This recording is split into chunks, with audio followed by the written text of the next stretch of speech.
Hi there guys, in this video I will show you how to see trending hashtags on Twitter. First of all, go on the search box and then as you can see on the first site I have already trending sites that are following on my section. For example, I will go on show more and now here are the top trends that are showed into my profile on the Twitter.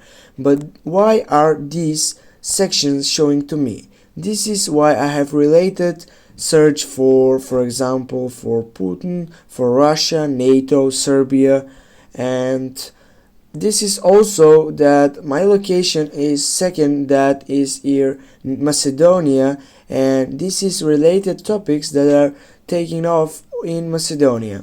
Now guys, thanks for watching. Now you know how to see trending hashtags on Twitter, and don't forget to hit that like and share the video.